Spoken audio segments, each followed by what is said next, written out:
Okay, so the first thing that I would like to do is open up with prayer. Is that okay? Can we join hands? All right, Heavenly Father, I just want to say thank you, God. Thank you for this day, and thank you for bringing us together in Black excellence, Lord. I pray that you just have your hand on the elections, God. I pray that you have your hand on the United States. Yes, oh God. Hi, my name is Kaylin Henry. I'm an Africana Studies major at Savannah State and also a historian here in Savannah, Georgia. And I have some very important guests with me here today. I'm so honored that they're here to speak with me about the importance of voting in small elections like Savannah, Chatham County. So I'm gonna let them introduce themselves and we're gonna get started with some very important questions. So here we go. Well, my name is Jaquan Oliver. I'm a native of Savannah and Black born and raised here, and I'm the former president of the Young Democrats of Chatham County. And I've always been very passionate about voter education and just keeping our people in the community informed about what's happening in elections and why voting is so important.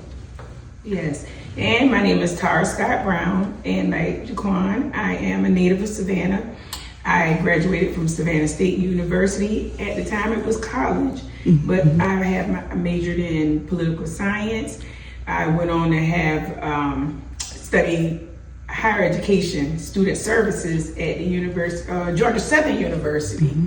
And I'm currently a real estate paralegal. I worked for Bonzo Reddick since I was a freshman in high school. And so when it comes to serving our community, I've been serving my community since I was 14 years old. Started off as a candy striper. So I understand the importance of serving our community. I'm not a novice at the political scene. I ran for office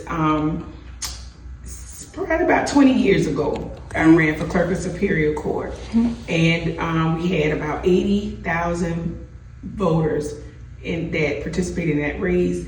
I had over 40,000 votes. My opponent had 42,000. So it was not a race that was done for no reason. God placed me in that position to show young people that we can actually win a countywide race. And so I'll say that I've been actively involved in our community regarding politics. I've participated at the polls. Every election I am putting out there the importance of voting, when you need to vote, where to vote, and so I have always been engaged in voting. Okay. So let's get started. Okay, to start off, can you tell us, you did just tell us a little bit about yourself, but your background, your connection to Chatham County, and what actually inspired you to run? So one of the reasons why I wanted to run for the Board of Elections, since I've already kind of told a backstory, I'll just go right into that. So one of the reasons I wanted to actually run for the Board of Elections is simply because when you talk about our generation, half of our generation actually knows the importance of a Board of Elections. And sometimes this particular board is kind of, in the shadows or overlooked simply because nobody really knows about what the Board of Elections is.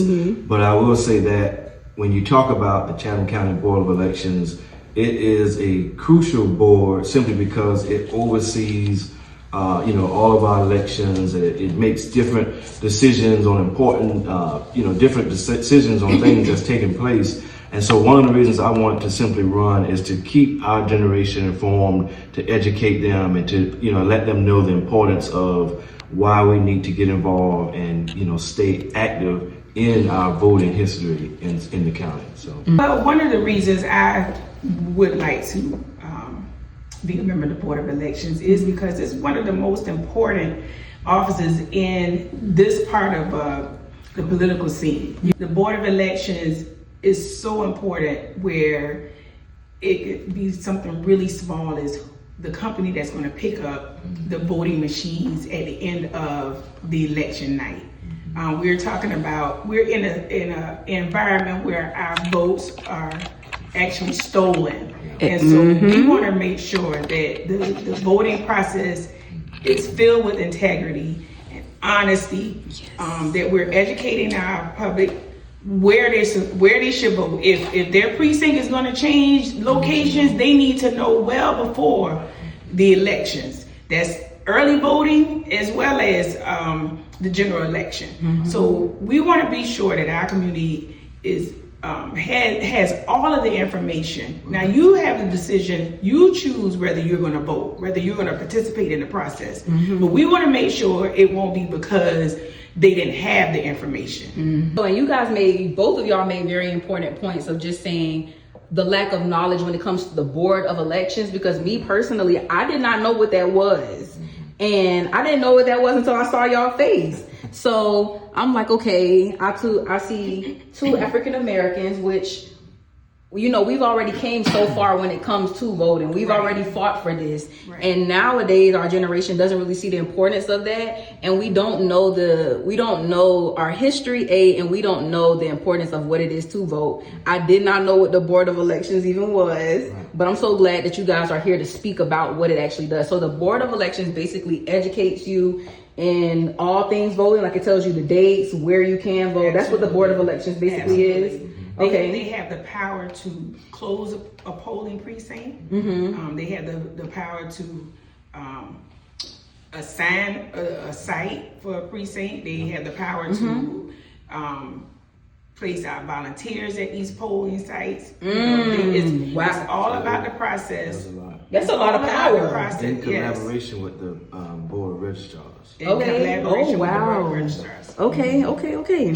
Voter turnout in local elections is often much lower than national ones. What would you do specifically in Chatham County to make people feel like their vote truly matters?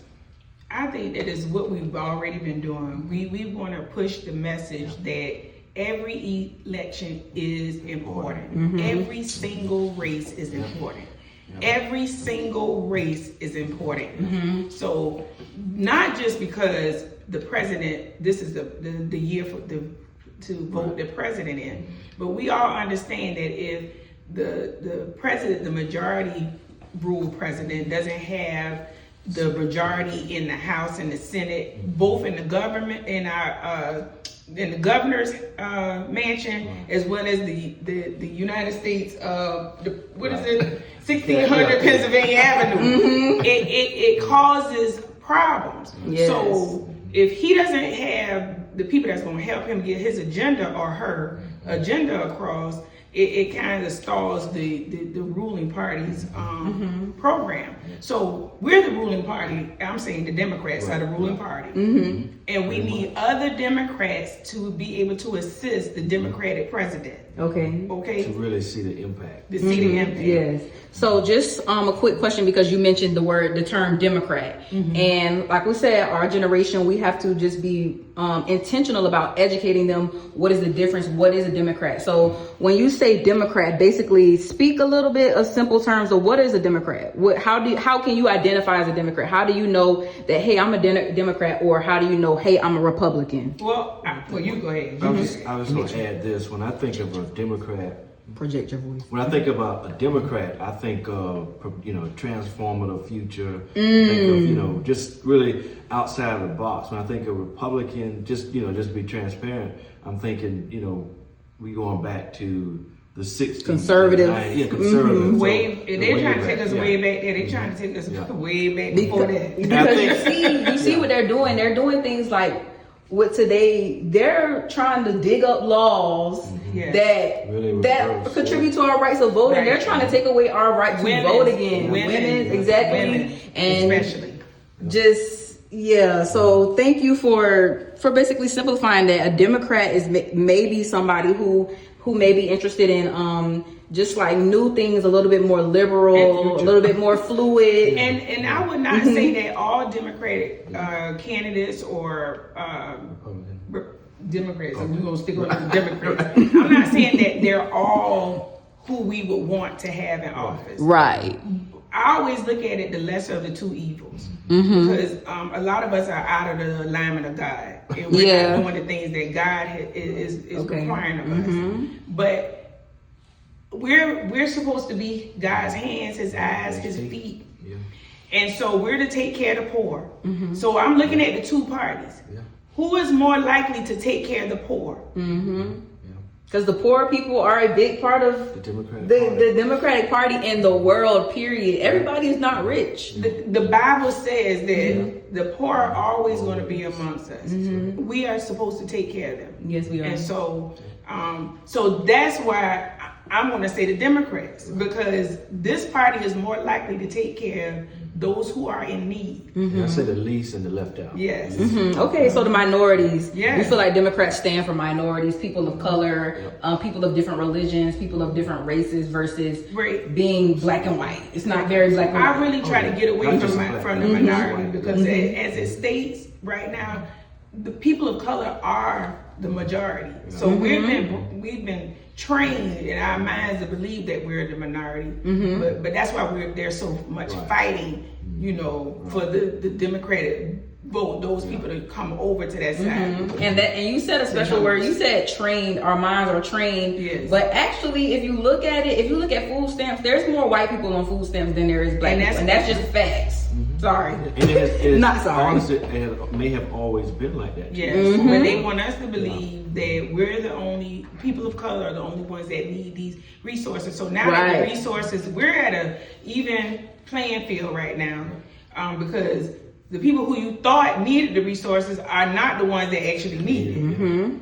We all need Everybody's resources suffering at the end of the day. Yeah, but the ones where you're taking their food stamps and they're really hurting. You've taken their health care. They're really hurting. And we don't see we've survived over 400 years of oppression, so we know how to survive without those resources. Yeah, we do. Yes, and we have been. And I think a lot of people just over the last administration have really, I'm talking about our generation. Everybody pretty much have seen, what's been going on, which is making them want to, get more involved in politics and, whatever the case may be. But this is why this is our whole campaign. We want to keep you informed before the election, not just, it's time to vote now. We want to keep you informed, while in that process, throughout the process, so that's one of our biggest. The other thing between Jaquan and I both, because we know we're community. We are community. Yes. We can't get anything done without the community. Communities of color and younger voters are often underrepresented at the polls. What concrete steps would you take to improve engagement in these groups? So how would you get, I would say the age of 18 when you're able to vote to about 29 to 30. How do you get that age group to vote? Well, I think what we've already been kind of talking about now is just doing things that will kind of like relate to when you say that younger voters are getting ready to step into voting, maybe going to the different schools, maybe doing different I won't say not workshops, but just maybe like let's say you have a pep rally going on something. We may be there to say, hey, this is important. We need you to get ready to vote, different things like that. But for the other, age groups, just like we're already doing, going to the neighborhood association meetings, connecting with the association presidents, and just keeping them informed about what's taking place. That's all I have. Your generation is heavily in social media. So Yes. he is that person. Y'all understand social media. And my daughter said the same thing. So we have to tie it into. We got to tie that message into the social media realm. Yeah. And make sure that we're pushing it. But at the same time, like these kids love to, they love to see the D9. And so we could actually have D9 speak with the students. They like to see them stepping. They into that. So you have to find a way to tap into that, but also make it educational for them. Yeah. And I would say one thing about our generation, we like to have fun. Yes. So it's has like, to be fun. yeah. Just like we're into all these 50 billion line dances, if we creating that type of environment, making it fun for them, but also pushing out the importance of voting, they're gonna tap into that. They're gonna remember, okay, this group came and they showed us how to do these line dancing, but they also taught us about voting and why we should. I wanted to just place a picture of Martin Luther King's coffin on my page, so that we will understand this man gave his life for us. And they may not have known anything about that, but this is the reason why we have the right to vote. This is one of the reasons why we have the right to vote. And you need to understand that this is why he's here. He's here in this place because he fought for you to right, for you and the generations thereafter. Now, 5 generations later, we're still trying to keep that right. And it's so crazy because we're trying to keep it. Yes. Like, we're not people. Like, we didn't build this country. Like, we didn't build Savannah. On our backs. Literally, our fingerprints are in the Savannah bricks right down here. Yes. So we can't vote. Yes. Y'all trying to take the voting away from us?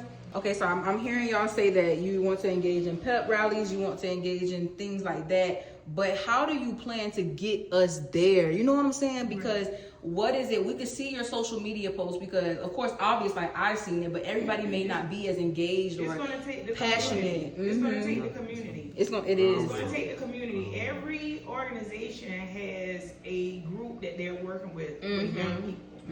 And so we just going to have to tap into those resources. Yes. The churches have youth groups. We tap into that. Every organization that has a youth group, we have to tap into that. And it could be a slow process, but you know, it's going to take the community. Just like everything else. The community has to get involved. Kind of piggyback on what she just said. She said the community has to get involved. We can do the social media posts. We can do attending all these different things, but it's a saying. You can take the horse to the water, but you can't make it drink. We can't make you vote. We can keep you informed. We can keep you educated. You have to participate. But it's your choice. Yeah, you have to participate in the process. But I bet you one thing, I'm not gonna even lie. Like after this Donald Trump election, yes, and if you can't, y'all gonna vote after this Donald Trump election. I bet y'all better go out and vote. And it's important. Midterm elections are the most important. Okay. It's the most important. You cannot sit home during midterm elections. This period that we're calling is midterm elections. Yeah. Okay? It's crucial. He has been in office for 2 years. He's setting stage right now. And so what you have to do is to counteract that is to get out. You got to push Pookie, Lulu, all them. So basically what you're saying is we have to do what our grandparents did and we got to get up and we got to fight. Yes. We have to get up and we got to go out there and we got to fight because I think that we kind of got a little bit too comfortable. That our grandparents and our great-grandparents had to go through. They made it comfortable for all of us. Yeah. Okay. And I think that's why we don't really see the value to appreciate. Right. And so you have some people in our generation, your generation, that are in tune, but it's not enough. Everybody has to be tapped in. Yes. Everybody, because every one vote counts. Yes. And we did learn that with this past election. Yes. Okay, so what measures would you support to maintain the integrity and security of ballots and the voting system? Well, we just heard that the president is really trying. Well, number one about the women. If your name, if your ID is not listed the way it is on your birth certificate, I mean, you're married. If you're married, your name is not going to. That's what he's trying to do. That was one of the things. The other thing we've heard is he's trying to go back to paper ballots. So we know there's nothing in. So they can burn them like they did before. Paper ballot. So Yeah, but exactly. If you don't get out to vote, you vote like-minded thinkers like him. That's who you're gonna put in office. Automatically. People who think like him. Say that one more time for the people in the back. If you don't get out to vote, you're gonna put in office people who think like him. Yes, and I'm one for Savannah State. They highly encourage building Black political power. Like, don't be afraid to vote. Don't be afraid to even run for office like you two are. Like, we need more people of color. Bold people, and that's why I was so excited that Jaquan is 24 years old. There's a 21-year-old that's running for Edna Jackson seat. There are three 3 young people in that race that are running. Yep. Y'all generation have to step up. That's the other thing that's gonna push the young people out to vote. Yes, when they seeing see more people like us. Yeah, President Obama became the president. You can do the same thing. Do the same And thing. I want to tell you, I want to specifically speak to you for a moment, Jaquan, that often in Black political power that they like to say that Black men are not worthy. So I just want you to know that you are worthy of the position that you're running for. You're worthy of it. You're capable of doing it, and God put it on your heart for a reason. So I truly do pray that it goes in both of your favor. But I thank you for representing our generation, because we need to vote. We ain't voting. That bothers me. Yes. So something go wrong if they burn a ballot box in Savannah. They coming at y'all. We gonna talk to y'all. So what are y'all gonna do in situations like that? How do you handle that? Well, like I said, like we said before, you're gonna know about the issues prior to. Okay, we got to vote on this. You're gonna know ahead of time. We know something's getting ready to be on the table. We're gonna let the community know, hey, here's getting ready. This is gonna be on the agenda. So it's not gonna be they're coming at us saying, oh well, you didn't tell us about this. So we already know what to expect. And then one of the things, there are a number of organizations that are in place, such as the one that you're volunteering with Stacey Abrams, working. He just came off training with that. But there are a number of organizations that are about keeping the vote, helping us to come up with ways. And so when you have people that are volunteering at the polls, they're connected to this group, and if they see issues on the ground, and this is during the general election, or even during the primary, if they encounter issues at the polls, these people who are volunteering are able to send a text up to the core group to let them know this is what's going on. And so because they have lots of attorneys that are involved. So your example of ballot boxes being burned or whatever, there are lawsuits that will be. We have attorneys that are representing the process. Hold on, let me clock that, because even when it comes to like law, Black people in law is a very taboo topic. We don't really like to talk about getting police involved, but sometimes you have to. Sometimes we gotta sue people. Exactly. And so you can't be nice with the enemy. No. And the enemy is the person that is trying to steal your vote. That's the enemy. Okay, and this is my last question for you guys. And before I ask the last question, I just want to say thank you guys so much for coming out and taking the time to speak with me. How do you believe voter participation is essential in a healthy democracy? And how would you work to increase turnout in Chatham County? It's just essential for peace. Because everything is predicated on leadership. And when there's not good leadership, it's chaos. And so when we're participating in the process and we're putting the right people in place, those who God has led to be in those seats, and I'm going to say the Lord, that creates a healthy living environment. Yeah. I think that the reason why I think that it's essential to a healthy democracy for us to vote, because it really puts us at where we are currently. Like, it gives us a voice. It gives minority people a voice. Like, hey, I am poor. I do need help. And I am struggling. What's wrong with saying that? And the only way to say that and it actually contribute and matter is if you do go vote. So yeah, I believe that. You're going to be putting those people in that really care about the people in the communities that they serve. Who may have been in your shoes before. Who may have been where you've been. Absolutely. You can take Reverend Raphael Warnock, who lived right here in the projects, and you see where he is now. So you come from the projects and be at the White House. Because I'm going to say, Mrs. Scott Brown, you inspiring me, because you talking about you went to Savannah State. Yes, ma'am. You a tiger, we tigers. Anywhere I can run for the Chatham County. Anywhere from here, baby. I can do that. You can do whatever you want to do. Engage in the process. Engage in the process. So did you have anything you wanted to say to that question? Just to kind of, ditto what Tara Scott Brown said. We got to, keep our people informed and just, I like to say this. We're running simply because we want to protect the process and empower the people. That's right. That's enough. That's it. Yeah, we running to protect the process and empower the people. Okay, well, thank you guys so much. Is there anything that you want us to know? Anything for anybody who is watching this interview, who is watching this? What do you want to tell them? What's the most important thing that you want to let them know? Vote early. Vote early.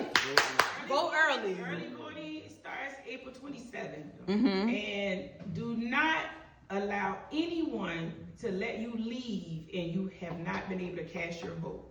So if there is an issue that comes up, you ask them for a provisional ballot.